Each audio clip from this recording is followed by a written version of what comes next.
जब इंसान के अंदर से इंसानियत खत्म हो जाती है, जब पुलिस का खौफ निकल जाता है, जब संसार से मोह नहीं रह जाता, तो वो बन जाता है क्रिमिनल और जुर्म की दुनिया में अपराध के काले पन्नों पर अपना नया आधार कार्ड बनवा लेता है, जिसका पता कई अपराधों से गुजरते हुए आखिर जेल में होता है।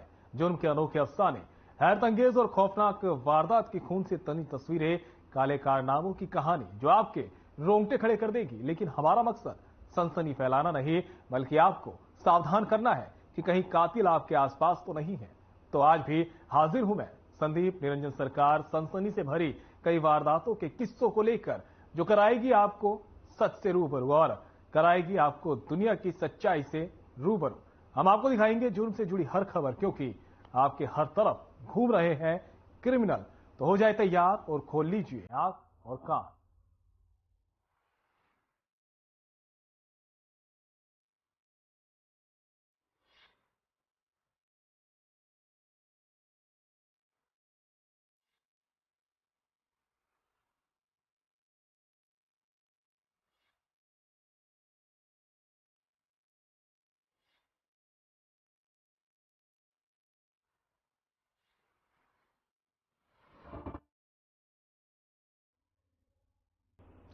फरीदाबाद में एक विभत्स घटना सामने आई है, जहां पर 3 साल की बच्ची की हत्या की गई है। और आपको बता दें कि बच्ची का गला रेत कर उसे मौत के घाट उतारा गया है और फिर उसके मुंह में कपड़ा तक ठूंस दिया गया। बाद में बच्ची के शव को बाथरूम में फेंक दिया गया और फिर इस घटना का खुलासा हुआ। देखिए रिपोर्ट।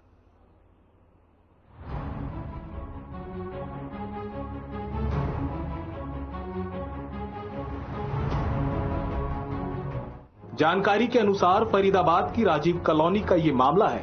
हत्या की इस वारदात के बाद इलाके में हड़कंप मचा हुआ है। फिलहाल पुलिस ने इस मामले में 2 लोगों को हिरासत में लिया है और बच्ची का पोस्टमार्टम करवाया। पुलिस आसपास के सीसीटीवी की भी जांच कर रही है। बच्ची दोपहर को 1:30 बजे से लापता थी। उसके पेरेंट्स, उनके मकान मालिक सारे ढूंढने में लगे हुए थे। पुलिस को रिपोर्ट भी की। पुलिस उस अवस्था में बताई कि आप ढूंढो, बाकी हम उन पर कोशिश करते हैं। जिस टाइम दोपहर से घूमते घूमते शाम हो गई, रात अंधेरा होता चला गया। दौरान पुलिस वाले यहाँ भी थे, मौजूद थे। उस टाइम 8:30 बजे से 9 बजे तक पुलिस वाले मौजूद थे। बच्ची इस मकान का किराएदार आया नाइट 9 बजे। जब वो अपनी लैट्रिन बाथरूम गया, हाथ पैर धोने के लिए गया, तो बैग में डेड बॉडी पैक पाई गई है बच्ची की। अच्छा जी। मुंह में कपड़े लगे हुए थे उसके। मुंह में कपड़ा ठूस के गला काटा? जी, मतलब गला काटा, धागे से काटा कि चाकू से काटा, इस चीज को हम नहीं कह सकते। वो तो पोस्टमार्टम होने के बाद ही पता लगा कि उसके साथ क्या हुआ। बच्ची थैले में पैक थी, ये कि यानी खोला हुआ पे थैला खोल के इसको बच्ची को निकाला। इस तरह से मासूम बच्ची की जघन्य तरीके से हत्या की गई है। क्या हैवानियत है जी। क्या कहेंगे, कहाँ जा रही है बच्ची को? कहीं कहाँ जा रही है? हैवानियत पे जा रही है जी। हमारी सोच हैवानियत है जी। ये भेड़िया है। क्या बच्ची सुरक्षित है आज के जमाने में? कोई बच्चा सुरक्षित नहीं है जी। हमारे जब यहाँ हो रहा है, अभी तक कोई ऐसी दुर्घटना नहीं हुई है, पहली दुर्घटना है। ऐसा होगा तो इनको कड़ी से कड़ी सजा दी जाए। इस मकान में जहाँ मिली तो उसमें केवल किराएदारी रहते थे? नहीं, मकान मालिक रहता था। मकान मालिक को इस चीज से कोई मतलब नहीं। उनको ये भी नहीं पता कि बच्ची इसी में रहती है या इसी में है। मकान मालिक को खुद बेचारा निर्दोष है। मकान मालिक को उसको कुछ नहीं पता है जी। इसमें किराएदार भी रहते हैं? इसमें किराएदार भी रहते हैं, हालांकि आगे भी रहते हैं। इससे मकान मालिक को कोई मतलब नहीं है। किराएदार इसमें 3 रहते हैं बताए जा रहे थे कि इसमें कब से रहते? कुछ जानकारी आप लोगों को? ये कोई साल 6 महीना से। 1 साल से? 1 साल से। हाँ, 1 साल। तो कितनी उम्र रही होगी? एक तो था 30-35 साल का, 22-23 साल का, और मतलब हम उम्र तीनों के लोग। और एक अभी गायब है? जी, एक गायब है। तो क्या लगता है क्यों हत्या की गई होगी? कोई ये तो है, क्या गलत करने की नीयत से? गलत वही हैवानियत की नजर से की है जी।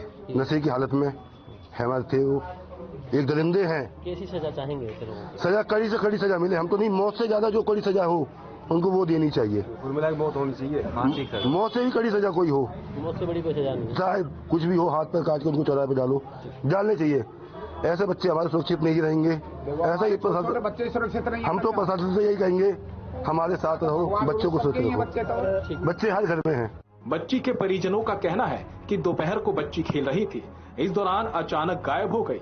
पहले उसे आसपास में ढूंढने की कोशिश की गई, लेकिन जब उसका पता नहीं चला तो पुलिस को सूचना दी गई। बच्ची की तलाश चल रही थी, तभी बाथरूम के अंदर एक थैला मिला और थैली के अंदर बच्ची का शव। बच्ची के मुंह में कपड़ा ठूसा हुआ था, गला रेत कर उसकी हत्या की गई थी। बच्ची का शव मिलते ही हड़कंप मच गया। बच्ची की हालत को देखते हुए उसके साथ बलात्कार की आशंका भी जताई जा रही है। सुनो जी, बेटी कितने साल की थी? 3 साल का हो जाते 17 तारीख इसी सत्र को? जी इसी सत्र जन्मदिन था? जी। कब से गायब हुई थी बेटी? कल 1:30 बजे के बाद से गायब हो गई। आप लोग कहाँ थे उस समय? हम लोग रूम में ही थे। अच्छा, हम रोज की तरह बच्ची आती जाती थी, बाहर हाँ, खेलती थी? खेलती थी वो। तो उसके 5 मिनट बाद गायब हो गई। तो ये खोजने लगी, उसके बाद नहीं मिला तो हमको कही, तो हमारे पूरे मोहल्ला वाला मकान वाली के कहे तो सब आदमी खोजने लगे। उसके बाद फिर 4 बजे थाने पे गए, थाने में कहे, और उसके बाद थाने में से फिर आए, फिर थाने वाले कहे कि खोजिए, उसके बाद आइएगा फिर हमारे पास। तो फिर 7:30 बजे करीब में गए तो थाने वाले उधर से आए, तो इधर चेक कर रहे थे, तो उसी में मकान में कोई आया तो वही हल्ला किया तो बताया, तो हम लोग देखे। कब से रहते हैं आप लोग यहाँ पर? हमारा तो साल भर हो गए, मगर फैमिली लेके 4 महीने से रह रहे हैं। कहाँ के रहने वाले हैं? बिहार के। जिला? वैशाली। वैशाली। कोई इनसे पहचान थी? हम था इनका? हम तो जानते भी नहीं थे, पहचानते भी नहीं थे कि कौन आदमी है ना है। किसी को नहीं जानते आप? नहीं। अच्छा। हम अपना आते थे, रूम में रहते थे, किसी से भी मतलब नहीं रखते थे अपने। यहाँ तो अक्सर हमारे मोहल्ले के आदमी हमको नहीं सही से जानते हैं। आपके जितने आसपास के लोगों ने बच्ची को खोजने में मदद की, लेकिन जब बच्ची की बॉडी मिली तो किस अवस्था में थी बच्ची? उसका गला काट दिया था और मुंह में कपड़ा खोच दिया था। क्या लगता है किसी ने गलत नियत से उसके साथ गलत किया? अब इतना तो नहीं पता चला था। नहीं चला। आज भैया दूज भी है। ऐसे में बेटी चली गई, कैसी मांग करेंगे ऐसे हैवानियतों के जिन्होंने मदद कर दी? ऐसे हैवानियत को हमारे बेटी की तरह मौत आ जाए, क्योंकि दूसरे हमारे बच्ची तो चले गई, कहीं दूसरे बच्ची को न ऐसे करे। हम तो सरकार से यही कहेंगे कि हमारे उसको सीधा मौत मिल जाए, क्योंकि उसको कोई और बच्ची की जिंदगी बर्बाद ना हो, मौत ना हो। हम तो सीधा ही मांगेंगे सरकार से। कभी उम्मीद लगता है कि इस तरीके से आपकी बेटी के साथ हो गया, बेटियां सुरक्षित हैं? ऐसा हमको नहीं लगता है कि सुरक्षित है। किस पे भरोसा किया जाए? किसी पे भी नहीं भरोसा किया जा सकता है। अब किस पे भरोसा किया जा सकता है? साल भर से रहे, कुछ नहीं सुने, अब एक अवैध के ऐसा हो जाएगा तो किस पे आदमी भरोसा करेगा? 3 साल की बच्ची की किसी से दुश्मनी, कोई झगड़ा आपका था ही नहीं? कुछ नहीं था, हम तो देखे भी, उसको जानते भी नहीं थे कभी। घटना के बाद पुलिस के तमाम आला अधिकारी मौके पर पहुंचे और मामले की जांच की गई। पुलिस ने इस मामले में 2 संदिग्धों को हिरासत में लिया है और उनसे पूछताछ की जा रही है। बच्ची के पोस्टमार्टम के बाद ही रेप की पुष्टि हो पाएगी। Bureau report.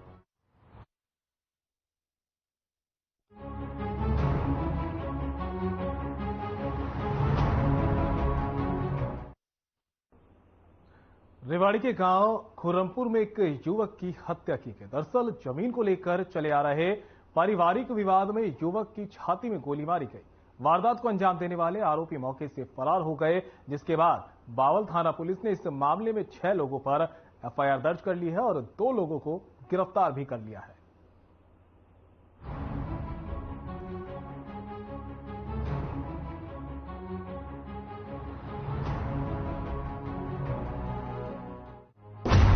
रेवाड़ी में जमीन विवाद में हत्या, युवक की छाती में मारी गोली, 6 लोगों के खिलाफ मामला दर्ज,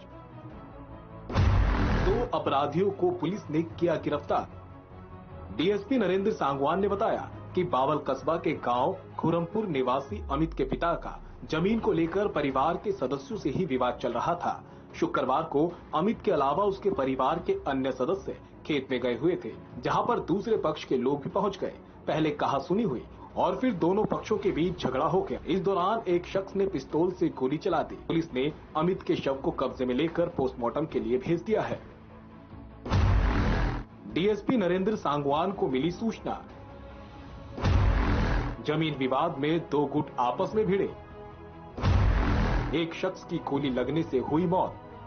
ये खेत की जुताई के संबंध में 2 पक्षों का आपस में झगड़ा हुआ, जिसमें झगड़े के दौरान आपस में झगड़े में एक आदमी ने, एक पक्ष ने दूसरे पक्ष पर गोली चला दी और गोली जो है ना उसकी छाती में लगी और गोली लगने से एक लड़का एक्सपायर हो गया, जिसके संबंध में पुलिस ने मुकदमा दर्ज करके और जो गोली चलाने वाले जो दो आदमी बाई नेम थे वो दोनों आदमी अरेस्ट कर लिए।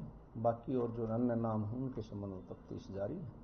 और भी लोग घायल बताए जा रहे हैं सर इसमें 2 MLR और चाक हुई है जिनके चोटें हैं और इस संबंध में जो है ना तफ्तीश जारी है। दोनों जो अरेस्ट करे हैं उनका जो अभी पुलिस रिमांड लेके आगे जो है कार्रवाई की जा रही है।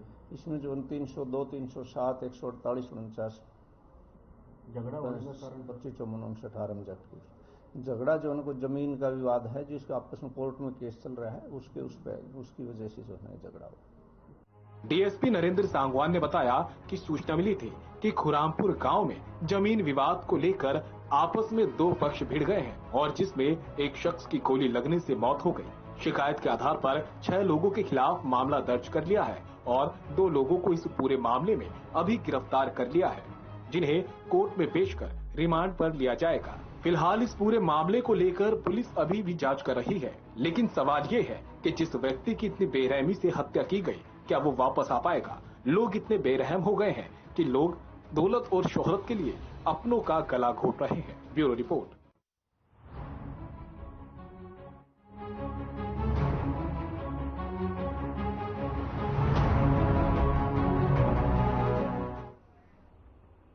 यमुनानगर, भगवान के घर देर है अंधेर नहीं, एक कहावत है, लेकिन जो वारदात हम आपको बताने वाले हैं उस वारदात पर यह कहावत एकदम सटीक बैठती है।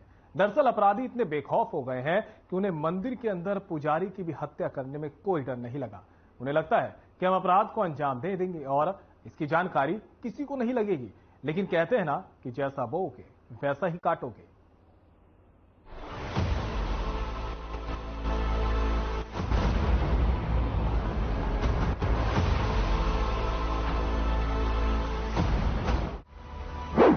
श्री पंचमुखी हनुमान मंदिर में महंत की हत्या।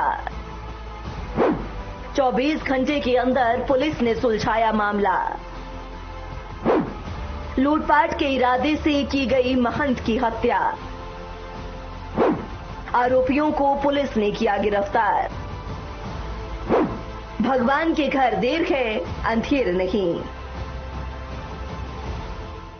दरअसल यमुनानगर के रादौर में सांगीपुर पुलिस नाके पर स्थित श्री पंचमुखी हनुमान मंदिर के महंत 75 वर्षीय राजाराम की हत्या कर दी गई। मामले को CIA 2 की टीम ने मात्र 24 घंटे में सुलझा लिया। दरअसल लूटपाट के इरादे से की गई वृद्ध महंत की हत्या के मामले में पुलिस ने रादौर निवासी सागर उर्फ बबलू उर्फ फजलू, अभिषेक उर्फ सेखी और नाचरौन गांव के राजेश कुमार उर्फ तेली को गिरफ्तार किया है।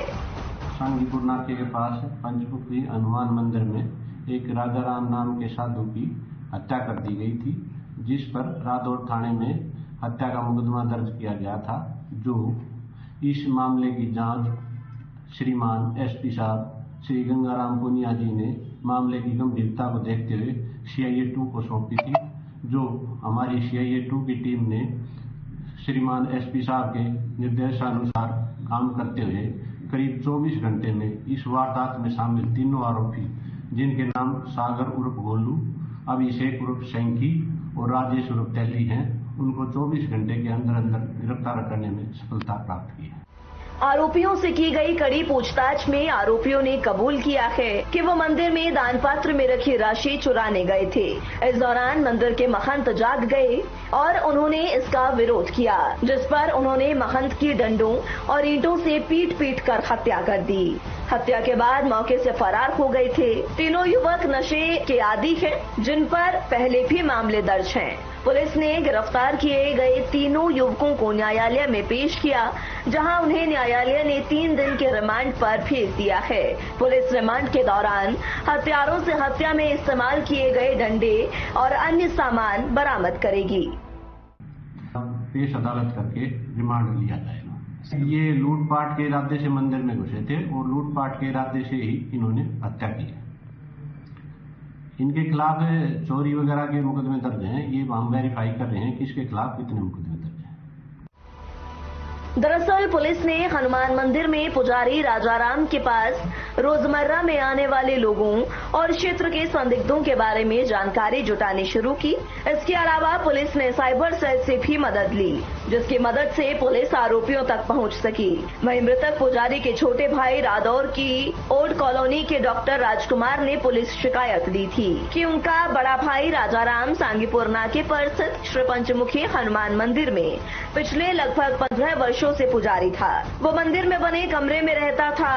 वो कभी कभार ही रादौर उनसे मिलने आया करता था। शनिवार दोपहर को सांगीपुर गांव का एक व्यक्ति जब मंदिर में गया तो मंदिर के बाहर का गेट अंदर से बंद था। गेट खटखटाने पर भी अंदर से महंत नहीं आया तो मामले की सूचना डायल 112 नंबर पर पुलिस को दी गई। पुलिस ने मौके पर पहुंचकर मामले की जांच की तो पाया कि अज्ञात लोग मंदिर की दीवार फांदकर महंत के कमरे में घुसे। अज्ञात लोगों ने महंत के सिर और कमर पर डंडों और ईंटों से हमला किया, जिस कारण महंत की मौके पर ही मौत हो गई। वहीं हमलावर जाते हुए महंत के कमरे का दरवाजा बाहर से बंद कर गए। Bureau report, Yamunanagar.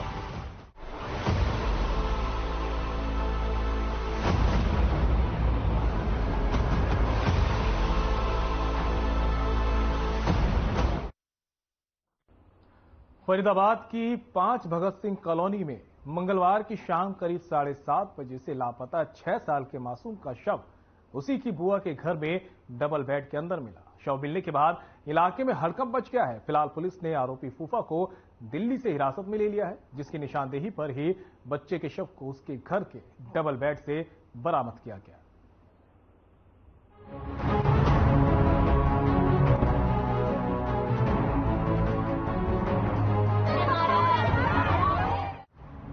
5 Bhagat Singh colony में हत्या। घर से 2 दिन पहले मासूम हुआ था लापता। 6 साल के मासूम की निर्मम हत्या। हत्यारा निकला अपना ही सगा। शव मिलने से पहले ही फूफा हुआ फरार। बच्चे के पिता भानु के मुताबिक उनका बच्चा बीते मंगलवार को शाम 7:30 बजे घर के बाहर खेलते समय गायब हो गया। गली में लगे सीसीटीवी कैमरे में बेटा अपनी बुआ के घर में जाता तो नजर आया था, लेकिन साफ तौर से आता हुआ नजर नहीं आया। भानु के मुताबिक उनकी बहन बबीता पत्नी बलराम मकान 8 गली 1 में रहती है। वो मूल रूप से झांसी के रहने वाले हैं। उसी गली में वो भी किराए के मकान में रह रहे हैं और उनकी बहन और जीजा के घर में बच्चे का आना जाना था, इसलिए उन्हें अपनी बहन और बहनोई के ऊपर कोई शक नहीं हुआ। पुलिस ने सुलझाई हत्या की गुत्थी। मासूम की उसके फूफा ने की हत्या। हत्या से परिवार में कोहराम। भानु प्रताप ने बताया कि बच्चे के काफी तलाशने के बाद जब वो नहीं मिला तो उन्होंने इसकी शिकायत एनआईटी पुलिस थाने में जाकर की। पुलिस भी मौके पर आई और बच्चे को तलाशने का प्रयास किया, लेकिन पुलिस के हाथ भी कुछ नहीं लगा। 2 दिन बीत जाने के बाद पुलिस ने मामला सीआईए को सौंप दिया। इसके बाद सीआईए की टीम ने गहनता से हर घर में जांच की तो उनकी बहन के घर में डबल बेड के अंदर ही उनकी बेटी का सड़ी गली अवस्था में शव मिला, जिसके हाथ पांव बंधे हुए थे और मुंह में पन्नी ठूसी थी। परसों शाम से गायब था। 14 तारीख से गायब था ये। शाम को 7:30 बजे से शाम को 7:30 बजे ये कैमरे में आखिरी बार देखा गया है। जिस घर में ये मिला है ना, उसी घर पे ही लोकेशन बताया था कैमरा, लेकिन हमें कोई शक नहीं था। किसका घर है वो मेरे जीजा का, बहनोई का घर है। बहन के घर में जाता दिखाई दिया था बच्चा जी, लेकिन आता नहीं दिखाई दिया। क्लियर दिखाई नहीं दिया था। क्लियर आता नहीं दिखाई दिया। क्लियर दिखाई होता तो फिर हम तभी उसको पकड़ लेते साहब। ऑटो थी, ऑटो की वजह से वो हमारा बच्चा छिप रहा था। अब हमें ये लग रहा था कि कहीं आगे न निकल गया हो। हाँ, उस बहन क्या नाम है? मेरी सगी बहन है, उसका बबीता नाम है। उसका सगा घर वाला, मतलब उसका घर वाले का नाम बलराम है। जो दिल्ली में रहता है, हमेशा रहता है। बच्चे कितने उसके? उसके 3 लड़के हैं। तो क्यों हत्या की, कोई वजह? अब वो बताएगा साहब। ये वजह उसको बतानी पड़ेगी क्यों मारा। आपकी बहन भी रो रही थी, हमने देखा, वो भी ढूंढ रही थी। आप उसको कुछ पता नहीं होगा। कैमरे में वो दिख रही है। 1 घंटा मैंने आराम से तसल्ली से देखा है। वो कोठी पे काम करती है। वो 8:15 बजे आई है। बच्चा मेरा 7:30 बजे गया। कैसे हत्या की गई है उसकी?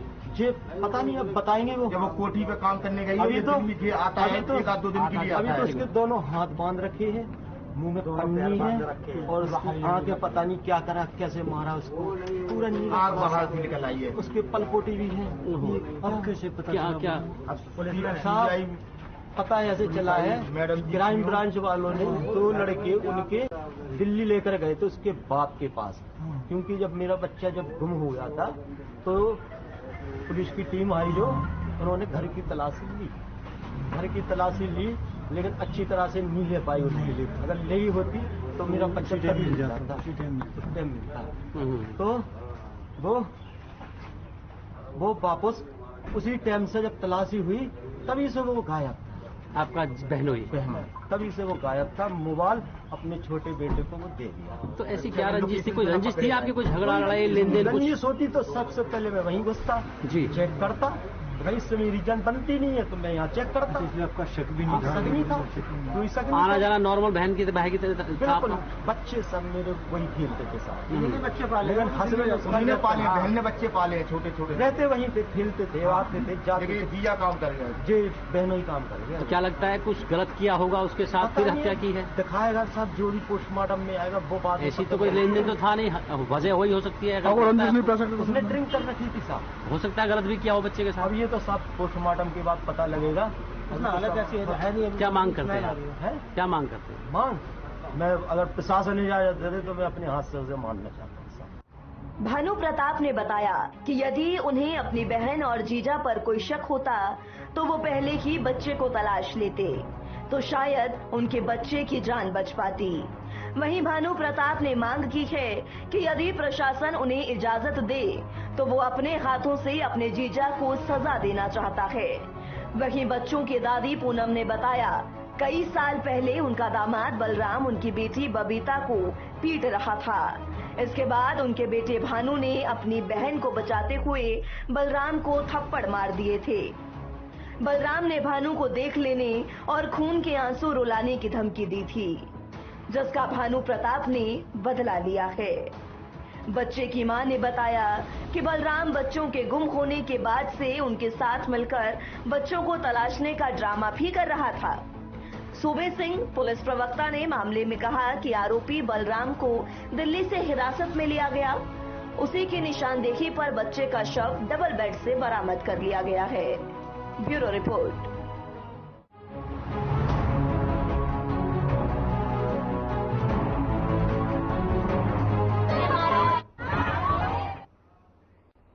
तो देखा आपने किस तरह से बदमाश शातिराना अंदाज में अपराध की वारदातों को अंजाम देते हैं और मौके से फरार हो जाते हैं। हमारे इस खास कार्यक्रम का मकसद आपको डराना नहीं था, बल्कि आगाह करना था, क्योंकि हो सकता है कि कोई बदमाश दोस्ती और अपनेपन का चोला पहनकर आपके आसपास ही घूम रहा हो। तो सावधान रहिए और ऐसी ही वारदात भरी कहानियों के लिए देखते रहिए हमारा खास कार्यक्रम क्रिमिनल।